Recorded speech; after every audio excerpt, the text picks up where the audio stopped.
우리 함께 말씀 보겠습니다. 요한복음 21장 18절과 19절 말씀을 보겠습니다.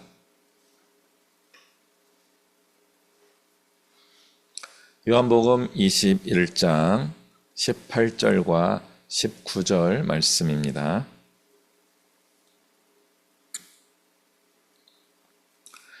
우리 한 목소리로 같이 읽겠습니다. 시작.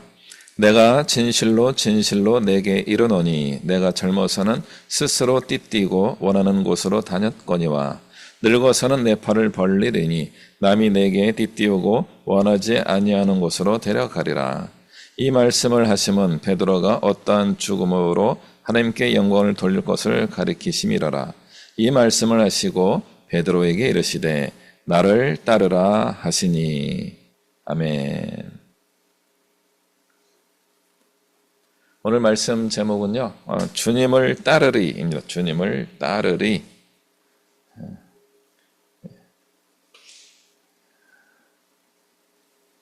한때 유명했던 찬양 사역자가 있습니다. 최덕신이라고 하는 분이 있었어요. 그분의 노래에 좋은 노래들을 많이 작곡하고 우리도 같이 많이 불렀었는데 그 중에 하나가 제가 좋았던 노래입니다. 주님을 따르리, 그런 노래가 있어요. 그 노래 정말 좋아하는데 우리 최덕신 씨가 큰 실수를 하고 올해 이제 찬양 사역계에서 퇴출이 이제 되셨습니다. 나중에 이제 그분을 좀 도와주려고 하는 운동이 잠깐 일어났는데 비난 여론이 너무 많아가지고 결과적으로는 복귀를 하지 못하고 이제 잊혀진 분이 이제 되어 버렸습니다. 그런데 불구하고 그분이 만드신 노래들이 은연중에 불리워지고 있습니다. 그래서 아는 분들은 좀 불편할 때가 있어요. 이게 최덕신 씨가 실수했던 이야기들을 우리가 이미 알고 있기 때문에 불편함이 있습니다. 우리는요, 그렇게 주님을 따르리, 주님을 따르겠습니다. 내 모든 것을 내려놓고 내 십자가 지고 주님을 따르겠습니다. 이런 고백을 저도 했고요. 또 이걸 하셨던 분들도 많이 계시고 실제로 주님을 잘 따르는 분들도 계십니다. 그런데 중간에 실패하기도 합니다. 주님을 따르다가 실패하면은 끝인가요? 라고 이제 질문을 해보게 되면은 끝인 경우도 있고요. 새로운 시작이 되는 경우도 있습니다. 오늘 요한복음 21장은 새롭게 회복되는 베드로의 모습을 보여주고 있습니다. 방금 읽었던 19절 말씀, 너는 나를 따르라. Follow me. 이거는 이미 베드로가 예수님을 처음 만났을 때 들었던 이야기입니다.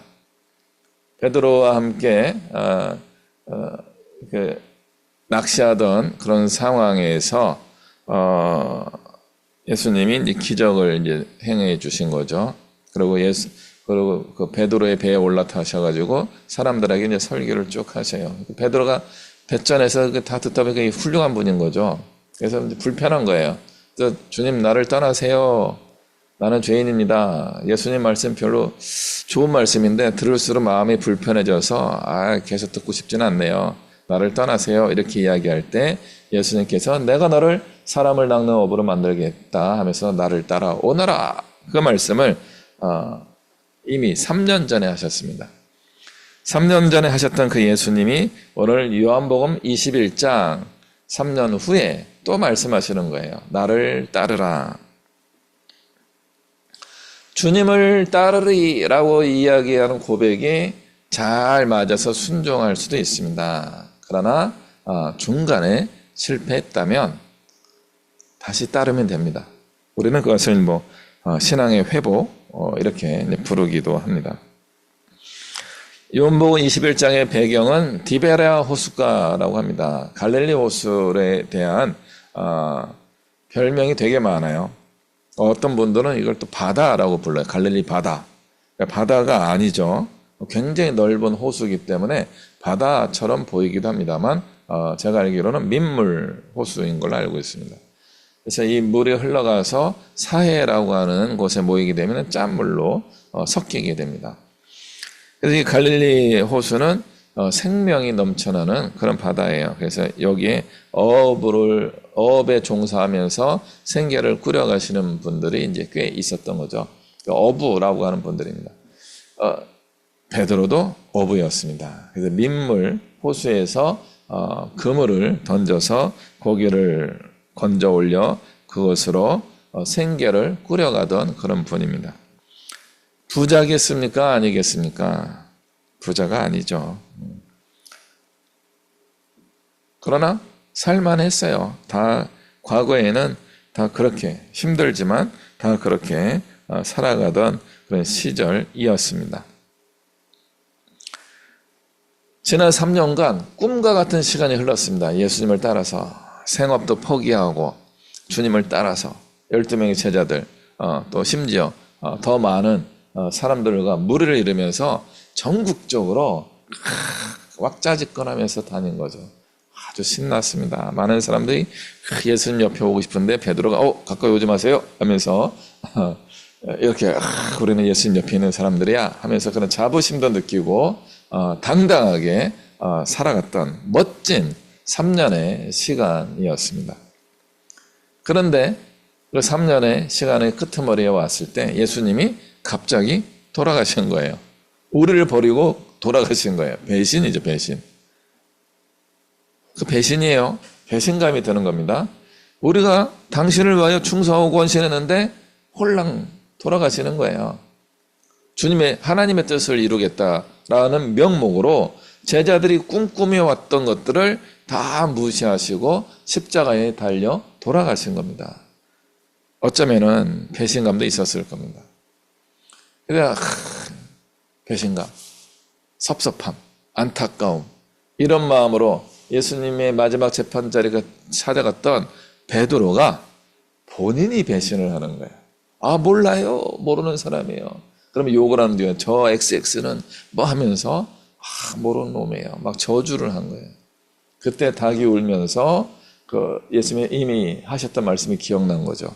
닭 울기 전에 3번 나를 모른다고 할 것이다. 베드로가 찔림이 와가지고 도망치죠. 도망쳐서 막 울고 불고 하지만 결과적으로는 예수님이 다음날 십자가 처형을 받으시고 돌아가시게 됩니다. 그래서 베드로는요 낙심한 거예요. 마지막을 멋지게 끝냈어야 되는데 배신자였죠. 예수님은 그냥 돌아가셨죠.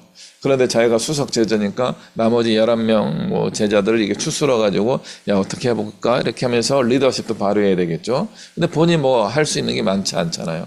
그러니까 그냥 힘들었죠.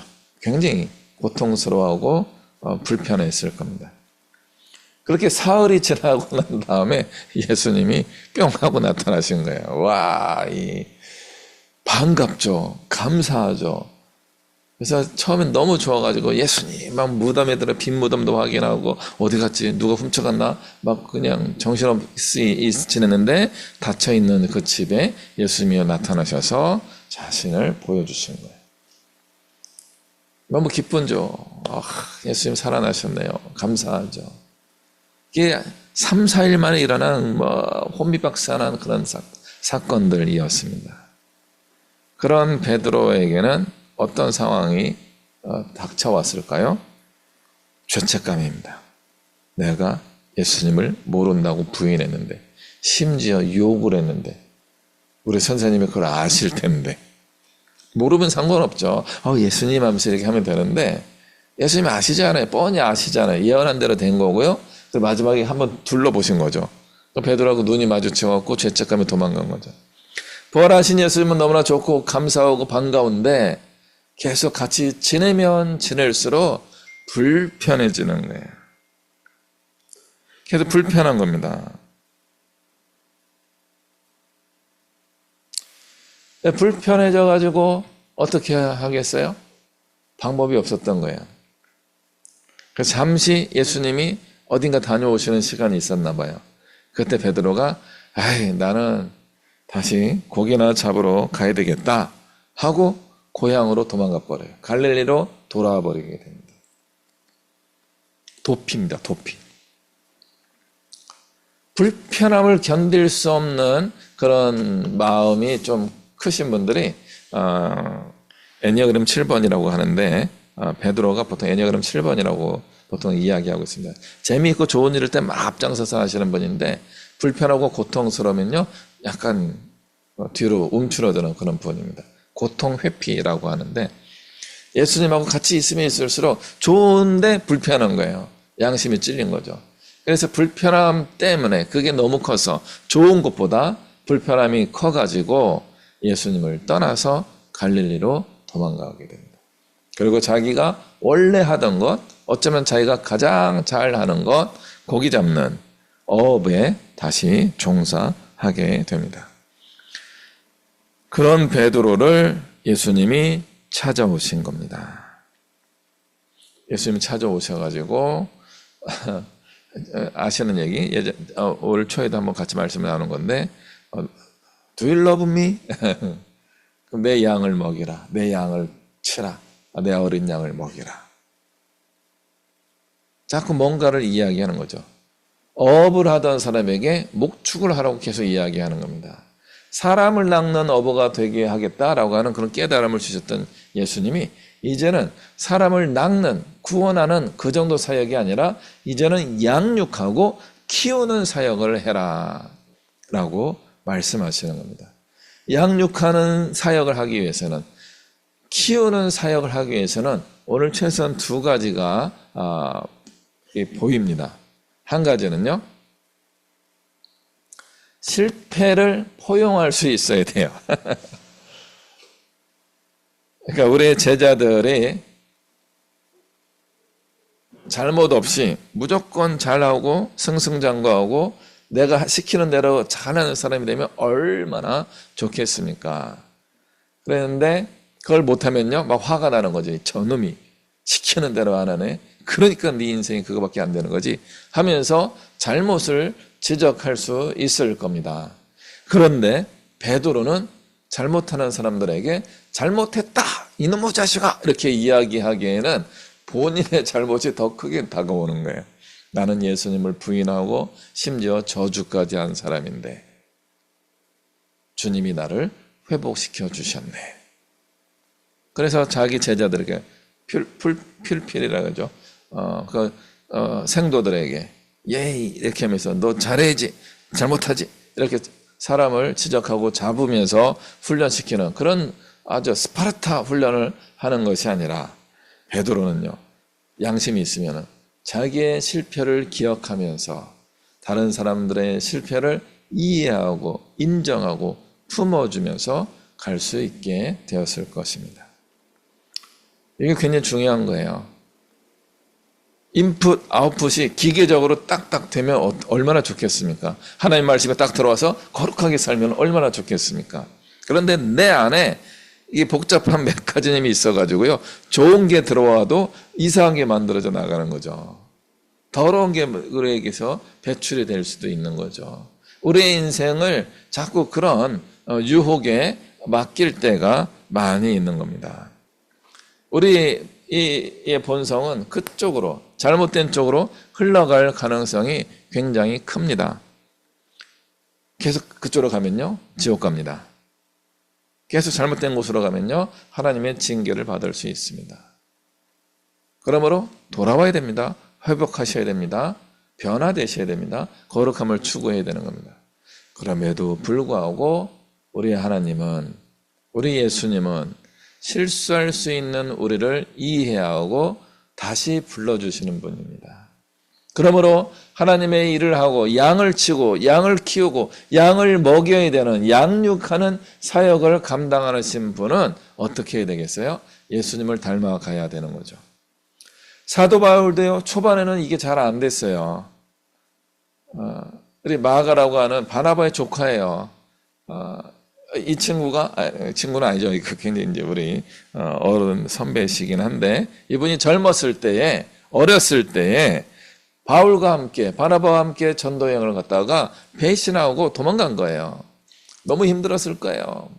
씻지도 못하고 아프고 막 두려움이 계속 있는데 강도를 만날 수도 있고 맹수에게 쫓기기도 하고 막 그런 일이 이렇게 반복되니까 이 젊은 청년이 하나님의 일을 하면 즐거울 줄 알았는데 죽을 것 같은 거예요. 그래서 도망간 거죠. 도망가는 그런 제자를 두고 볼 수가 없는 거예요. 바울이 막 화를 내서 저놈하고는 같이 안 갈 거예요. 막 그러면서 바나바와 그렇게 싸운 거죠. 이 바울이 나중에 품을 수 있는 사람이 됩니다. 마가는 정말 나에게 유익한 자니 꼭 데리고 와라. 품을 수 있는 사람이 되어야 하지만 양을 먹이고 양을 키울 수 있게 되는 것입니다. 이렇게 양을 먹이고 양을 키우기 위하여 두 번째 요소, 더 중요한 요소일 수 있는데 무엇이냐면 사랑이 회복되어야 하는 것입니다. 내가 회복되어서 다른 사람을 품어야 되는데 이 다른 사람을 품기 위해서는 내가 회복되는 수준을 넘어서야 되는 거죠. 예수님을 향한 사랑이 온전히 회복되어야 합니다. 예수님이 3번이나 불편하게 질문하시는 거예요. 눈을 쳐다보면서 베드로야, 나를 사랑하느냐? 제가 사랑하는 줄 아시잖아요. 그러니까 베드로가 내가 사랑합니다 주님 이걸 쉽게 말을 못하는 거예요. 내가 사랑하는 거 아시잖아요. 예수 또 묻죠. 또 쳐다보면서 베드로야? 나를 사랑하느냐? 베드로 눈을 아마 내리깔았을 거예요. 제가 사랑하는 거 아시잖아요. 또 묻는 거예요. 베드로야? 네가 나를 사랑하느냐? 3번이나 물으시니까 걱정하면서 내가 주님을 사랑하는 걸 주님이 아시잖아요. 그러니까 주도권을 내게 두지 않고 주님께 맡기는 거예요. 내가 사랑하는 거 아시잖아요. 내가 사랑합니다. 내가 열심히 하겠습니다. 이렇게 이야기하지 않고 아시잖아요. 순종할 준비가 되어 있는 표현이 아닌가 이런 생각을 해보게 됩니다. 겸손한 사랑인 거죠. 옛날엔 내가 너무나 좋아가지고 내가 사랑해요. 이게 부부관계에도 내가 열정적으로 사랑해야 되는 거죠. 내가 더 많이 사랑할 거야. 뭐 그렇게 하는 거예요. 참된 사랑은요, 겸손하고 조용한 사랑이 되는 거죠. 묵묵히 사랑하게 되는 것입니다. 베드로에게 진정한 참된 사랑이 회복된 것입니다. 이제는 예수님을 사랑할 수 있게 되었기 때문에 예수님이 사랑하는 사람을 사랑할 수 있게 됩니다. 그래서 그 양을 먹이고 입히고 가르치고 양육하는 일을 이제 제대로 할 수 있는 단계에 온 겁니다. 기다림이죠. 회복될 때까지 기다리는 겁니다. 주님이 나를 기다려 주신 것처럼, 나를 찾아와 주신 것처럼 나도 누군가를 찾아가서 만나주고 그를 기다려주고 그를 품는 것입니다.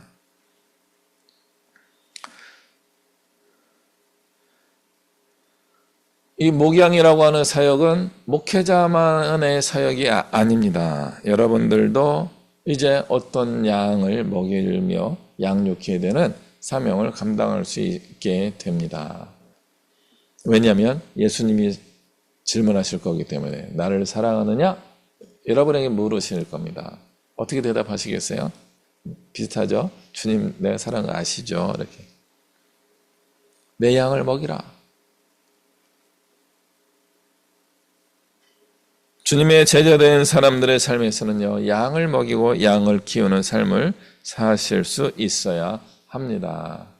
그 양이 한 12 정도면 되는 거죠. 여러분의 평생에 12명 정도를 양육하고 가르치고 하나님의 사람이 되도록 인도했다면 여러분은 하나님을 잘 섬긴 인생을 살았다라고 말할 수 있을 것입니다. 저는 그렇게 생각합니다. 사랑을 회복한 사람은 그 사랑을 위하여 행동하며 살아갈 수 있게 됩니다. 그래서 사랑하는 것 또는 살아가는 사람을 위하여 목숨을 걸기도 합니다. 어릴 때는요, 애착베개라고 하죠. 애착베개에 목숨을 겁니다. 절대 그것을 안 빼앗기려고. 왜요? 너무 소중하니까. 나중에 크면요, 그보다 더 좋은 사랑을 발견하게 되죠. 그래서 옛날 사랑보다는 지금의 사랑에 더 집중할 수 있게 되는 겁니다. 하나님을 제일 많이 사랑한다면 하나님 중심으로 살아갈 수 있게 될 것입니다. 우리의 신앙이 하나님을 향한 사랑을 온전히 회복하게 될 때 우리는 무조건적인 사랑을 하기 시작하게 됩니다. 우리가 예수님을 믿는 낮은 수준의 신앙, 낮은 수준이 나쁘다는 신앙은 아니에요. 다 그 과정을 거치게 되어 있습니다. 그럼에도 불구하고 낮은 수준이 있죠. 낮은 수준의 신앙생활할 때는요, 조건적 사랑을 하게 됩니다. 하나님 복 주세요. 그럼 제가 열심히 하나님 나를 위해 살게요. 우리는 조건이 있어요. 하나님 나에게 복 주세요. 이걸 좀 이루게 해주세요. 이걸 해주세요. 조건적입니다. 그러나 참된 사랑을 우리가 가지게 되면요, 무조건적인 사랑을 실천할 수 있게 됩니다.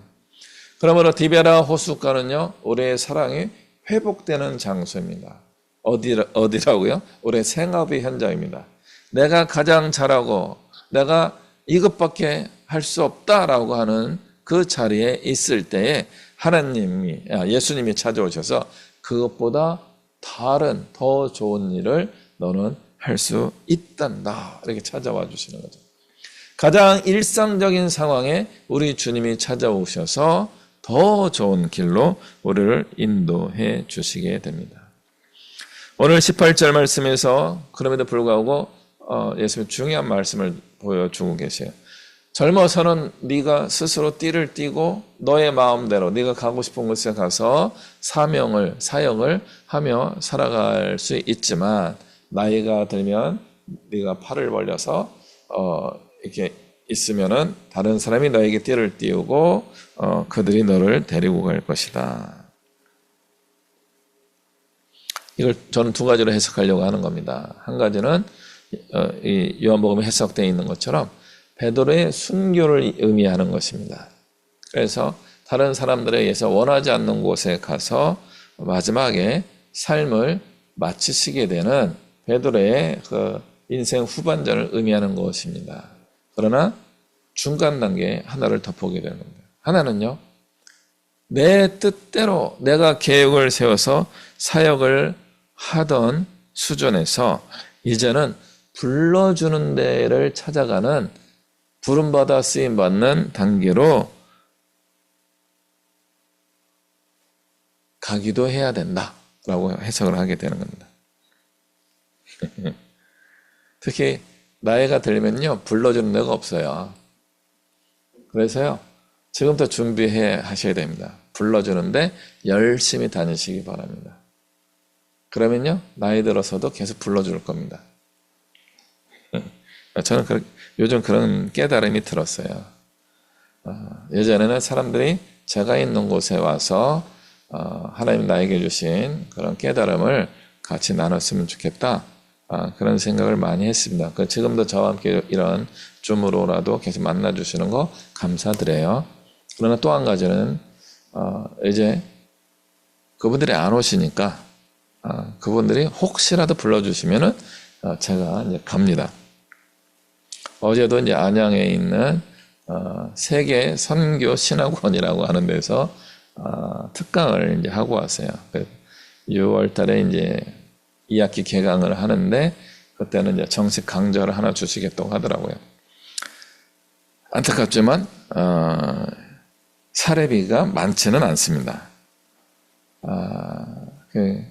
시간당 비용을 계산하면은 가고 싶지 않은 곳이긴 합니다. 그런데도 불구하고 관계적인 상황 때문에 불러주셔서 가기도 한 거고요. 또 하나는 오늘 이 말씀을 깨달았기 때문에 그렇습니다. 나의 팔을 벌려서 있으면 누군가 띠를 띄우고 내가 원하지 않는 곳으로 오라고 한다면 저는 가겠다는 거죠. 예전에 이런 생각을 미처 못했습니다. 근데 지금이라도 깨달은 것이 참 다행이라고 생각하게 됩니다. 불러줘서 감사합니다 하면서 가는 겁니다. 자기의 꿈과 소망을 가지고 살아가던 젊은이인 시절이 저도 이제 지나갔나 봅니다. 젊은이들은 아직까지도 내가 하고 싶은 것, 먹고 싶은 것, 되고 싶은 것, 그걸 추구하며 꿈과 소망을, 희망을 가지고 살아갈 것입니다. 괜찮아요. 그거 굉장히 중요한 단계입니다. 그러나 두 번째 단계는 뭐냐? 사역자를 부름받은 저 같은 경우 내가 받은 부르심과 소명을 따라서 내가 계획을 세우고 내가 목표를 세우고 내가 가고 싶은 데 가는 단계인 겁니다. 저는 지금까지 그렇게 살아온 것 같아요. 그리고 한편으로는 성공적이지는 않았던 것 같습니다. 지금 저는 이제 3단계로 온 것 같습니다. 내가 원하는 곳으로 가는 것이 아니라 원하지 않는 곳이라고 할지라도 팔을 벌려서 그들이 띠를 띄워주면은 그곳으로 가는 겁니다. 어제 가서 이렇게 제 특강을 들으시는 분들 보니까 여러 가지 생각이 들어요. 죄송해요, 표현이 좀 그래서 조금 촌스러우신 분들이에요. 그래서 그렇구나. 근데 좀 대화를 해보니까 소망이 있는 거예요. 이분들이요, 전도를 열심히 하시는 분들이에요. 정말 전도에 어떤 열정을 가지고 생활하시는 분들. 그러면은 더 잘 가르쳐 드려야 되겠다. 이분들이 복음의 능력을 가지고 이 열정이 식지 않고 그 다음에 능력을 잘 발휘할 수 있도록 더 잘 가르쳐 드려야 되겠다. 그런 마음을 갖게 된 겁니다. 엉뚱한 거 배우지 않고 나한테 좀 좋은 거 배우셨으면 좋겠다. 그런 소망을 품게 되었습니다. 불러줘서 감사하였습니다. 그리고 견과류, 선물도 조금 받아갖고 왔습니다. 결과적으로 우리는 다른 사람을 위하여 사는 인생을 살 필요가 있습니다. 하나님의 일을 한다는 것은 내가 부름받아서 나에 맞는 부름의 복을 받으며 살아가는 것을 포함합니다. 그러나 더 나아가서는요, 또 다른 누군가에게 그들도 나와 같은 은혜와 복을 누릴 수 있도록, 더 나아가서 영생의 복을 누릴 수 있도록 그 사람들을 위하여 살아가는 인생을 살아가야 하는 것입니다. 그건 서두에도 말씀드린 것처럼 이것은 목회자만의 삶이 아닙니다. 예수님을 믿는 우리 모든 그리스도인이 추구하면서 순종하면서 살아가야 될 그런 인생의 모습입니다. 어떻게 하시겠어요?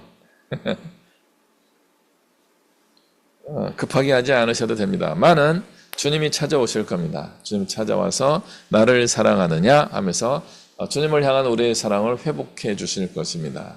그리고 내 양을 먹이라, 내 양을 치라, 내 어린 양을 먹이라 말씀을 해 주실 것입니다. 그러면 감당하시면 됩니다.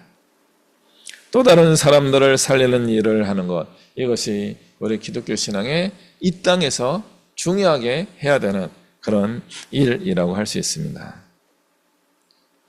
이 와중에 우리 베드로 선생님이 또 한 건을 하시게 됩니다. 20절에 보니까 베드로가 이렇게 보고서 예수님이 사랑하시는 그 제자 사도 요한으로 여겨집니다. 이게 요한복음을 기록하신 분이죠. 쟤는요, 이렇게 하는 거예요. 쟤는요. 나는 알겠어요. 그래서 모든 동료 제자들 앞에서 저를 좀 이렇게 집중적으로 회복시켜 주신 거 감사한데요. 저는 저 친구가 궁금해요. 그랬더니 예수님이 이렇게 말씀하시죠. 내가 올 때까지 그를 이 땅에 머물게 하고자 할지라도 너는 무슨 상관이냐. 이것은 어떤 의미냐면요, 베드로가 사도 요한에게 어떤 영향력을 주는 그런 양육의 관계가 아니라는 거예요. 베드로가 영향력을 끼쳐야 되는 그런 제자, 베드로의 제자의 영역에 들어가지 않는 사람인 거죠. 어떤 면에서는요, 동역자예요. 베드로와 요한은 함께하는 사람입니다. 그리고 예수님의 제자인 거죠. 예수님의 계획이 있는 거예요. 그 예수님의 계획에 맡겨서 그것이 무엇일까 궁금해할 수 있지만 잘 됐을 때 격려하고 또 기도 제목을 나눠주면 같이 기도하고 그렇게 하시면 되는 겁니다. 그럼에도 불구하고 쟤는요 라고 하는 마음이 자꾸 드는 거죠. 비교의식입니다. 우리도 모르는 비교의식이 늘 작동하고 있습니다. 비교의식은요, 우리를 방해하는 걸림돌이 될 수 있습니다. 아니면 지나친 경쟁심을 유발해가지고 갈등의 원인이 될 수도 있습니다. 그렇게 하면 안 되겠지요. 예수님께서 말씀하신 걸 또 제자들은 오해를 해요. 그래서 저 제자는 안 죽는데, 주님 오시는 날까지 안 죽는데, 이런 식으로 알려진 거예요. 그러나 이 제자가 이야기하는 겁니다. 내가 올 때까지 그를 머물게 하고자 할지라도 내게 무슨 상관이냐 하신 것이다. 나에게 뭐 영생을 주신다, 뭐 이 땅에서 뭐 안 죽고 산다, 그렇게 말씀하신 게 아니고, 얘가 죽던 말던 네가 무슨 상관이냐라고 말씀하신 것이다 라고 본인은 그렇게 알아들은 거죠. 그 다른 사람 신경 쓰지 말고 자기에게 부르심을 받은 소명을 가지고 살아가야 된다.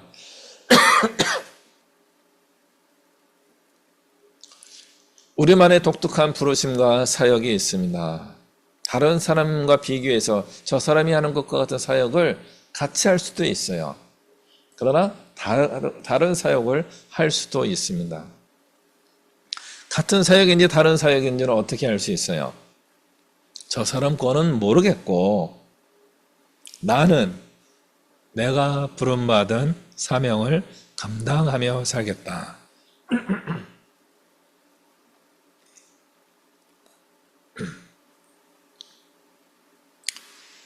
어제 한 3-4시간 강의했더니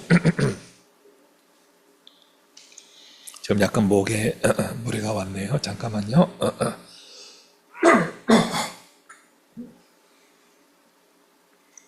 물 한 컵 먹고 올게요.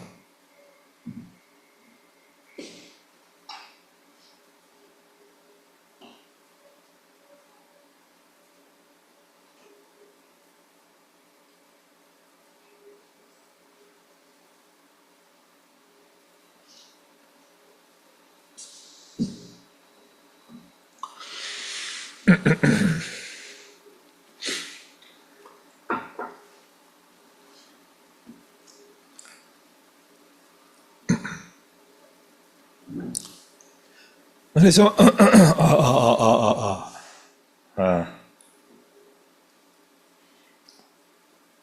지금 하려고 하는 얘기가 굉장히 중요한 대목인 거예요. 그래서 이제 의도치 않게 여러분의 집중을 끌어낸 것 같습니다. 물 한 모금 더 마시고.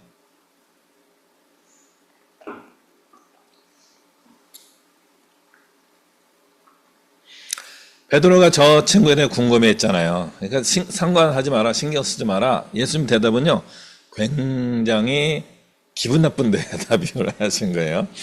야, 네가 무슨 상관이냐? 이렇게 한 거죠. 그런데 상관이 있습니다. 아마 사도 요한은 베드로보다 좀 젊었을 겁니다. 어렸을 겁니다. 조금 까불까불했던 그런 친구예요. 예수님 품에 안겨가지고 이렇게 이제 했던 조금은 불편한 그런 제자였던 거죠. 동역자이긴 한데 베드로는 다른 제자들은 별로 궁금하지 않았는데 이 사도 요한에게는 좀 궁금함이 있었던 거죠. 쟤는 뭐가 되려고 저러나? 뭐 이런 마음이 들었던 것 같아요. 그렇지만 예수님이 신경 쓰지 마라. 저 친구는 내가 또 그 사람과 만나서 합당한 뭔가를 할 것이다. 이런 메시지인 거죠. 뭔가 합당한 뭐가 된 거예요. 이게 사도행전으로 넘어가면 어떻게 됩니까? 베드로와 요한이 성전에 제9시에 기도하러 올라가셔요. 같이 기도하는 기도 동역자가 되신 겁니다. 그리고 성전 미문, 아름다운 문이라고 하는 그 입구에 앉아있던 그 장애인 거지를 바라보면서 은과 금은 내게 없지만 줄 게 있다. 나사렛 예수 그리스도의 이름으로 일어나 걸어라. 이거를 베드로와 요한이 함께 한 거예요. 둘이 이게 딱딱 맞아 떨어지기 시작한 겁니다. 사역을 온전히 시작하기 전까지는요, 제자들 사이에서도 약간 경쟁하고 비교하고 그런 일들이 있었는데요. 하나님의 부르심을 온전히 깨닫고 사역자로서 바르게 사명을 감당하게 되니까 동역하게 되는 겁니다. 질투하지 않아요. 함께하게 되는 것입니다. 그리고 굉장한 시너지가 발생하게 됩니다. 통역을 한다는 것은 어떤 면에서는 머리를 많이 써야 되는 것이기도 하고 계획도 많이 써야 되고 서로 조율도 많이 해야 되는 것이기도 합니다. 그러나 한편으로는요, 단순합니다. 하나님이 기뻐하시는 일을 하면 되는 거예요. 성전 아름다운 문 앞에 앉아 있는 그 장애인을 이렇게 보니까 막 같이 둘이 똑같이 뜨거운 마음이 올라온 거예요. 그래서 나서는 예수 그리스도의 이름으로 일어나 걸어라. 아무 때나 하나님의 일을 할 수 있는 거죠. 근데 뭐가 중요해요? 둘이 한 마음이 돼서 하게 되더라 하는 거예요. 이 성령의 사람들, 진정한 사역을 감당하는 분들의 모습입니다. 우리가 같은 마음을 가지고 하나님이 기뻐하시는 일을 눈만 마주쳐도 같이 할 수 있는 그런 수준에 올라갔으면 좋겠습니다. 이게 참된 동역입니다. 하나님이 우리를 통해 이루어 가시는 일들이 나만 통해 이루어가는 것이 아니라 너를 통해서 이루어지는데 너만 이루는 것이 아니라 우리가 함께 이루어가는 것입니다. 너와 나, 우리가 함께 하나님 나라와 하나님의 뜻을 이루어가는 그런 모습이 이루어질 때 정말 그곳에는 하나님의 능력이 막 발휘되지 않겠습니까? 그래서 예루살렘 교회가 세워지게 되고 예루살렘 교회가 더욱더 성장할 수 있게 됩니다.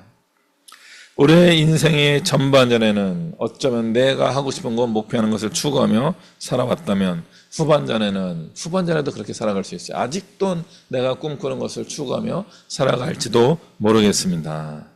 그러나 전반전이든 후반전이든 이걸 깨닫게 된다면 우리는 하나님이 기뻐하시는 인생을 살기 시작할 것입니다. 그렇다고 내가 하고 싶은 걸 안 한다는 게 아니에요. 베드로에게 해주신 말씀이에요. 젊어서는 네가 스스로 띠를 띠고 가고 원하는 곳으로 갈 수 있다라고 이야기하십니다.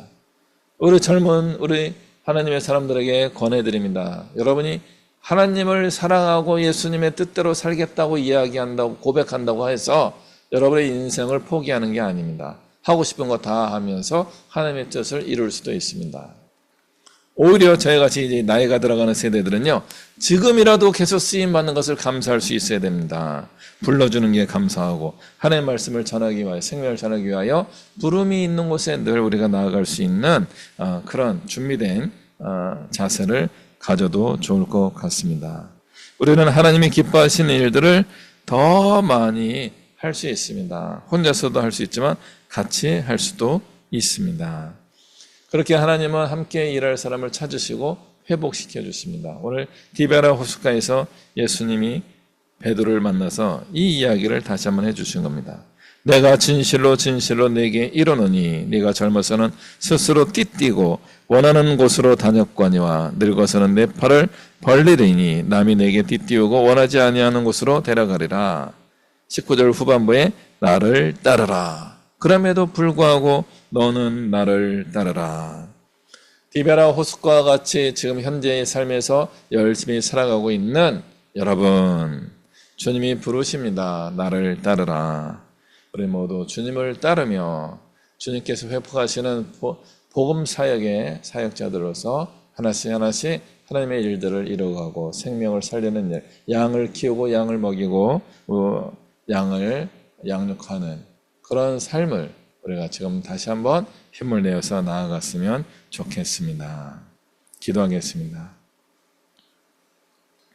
사랑과 은혜가 충만하신 하나님 아버지, 우리의 인생이 매 순간순간마다 주님과 동행하는, 주님을 향한 사랑이 회복되는 그런 인생이 되게 해주시고, 우리가 젊었을 때는 좀 더 힘을 내서 내가 열심히 내가 원하는 곳으로 다닐 수 있게 해주시고, 또 혹시 나이가 들어서 힘에 부칠 때는 다른 사람들이 불러주는 곳으로 또 부름받은 곳에 감사함으로 나아갈 수 있는 저희들 되게 하여 주옵소서. 사람들의 실수와 실패와 연약함을 품을 수 있는 그런 베드로와 같은 우리 하나님의 일꾼들 되게 해주시고, 또 베드로와 요한이 함께 동역하여서 하나님의 일을 이룬 것처럼 우리가 함께 하나님의 뜻을 이루어가는 온전한 주님 안에서 하는 형제 자매들, 동역자들 되게 하여 주시옵소서. 감사드리며 예수 그리스도 이름으로 기도합니다. 아멘. 찬송가 441장 찬양하겠습니다.